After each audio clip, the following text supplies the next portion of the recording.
Hey there, what are today's messages? Let's pick a card and find out.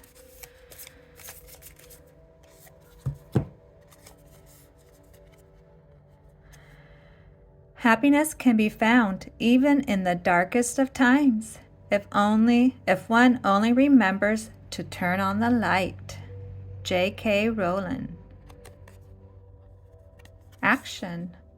Reach out to someone who may be going through a tough time. Be the one who reminds them to turn on the light. All right, which item has our quotes today?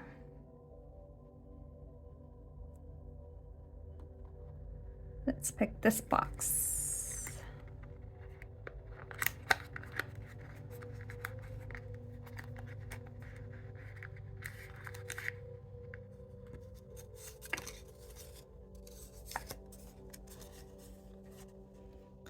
How your children treat you when they are no longer obligated to listen to you anymore is a direct reflection of the impact you had on them as a parent.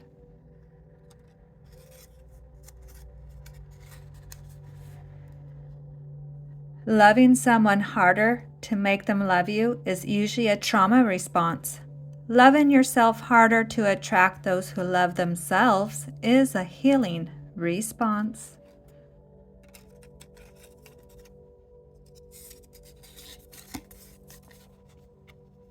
When you don't feel safe in your body, you find ways to create false sense of safety through overworking, staying busy, disassociating, and avoiding. Do you think that's true? If we keep adding without subtracting, we wind up drowning in things that no longer serve a purpose. If you find yourself having to tiptoe around others, you aren't walking amongst your tribe. And the last one today. What's one thing you're learning to accept about yourself? All right. Thanks for stopping by. Adios.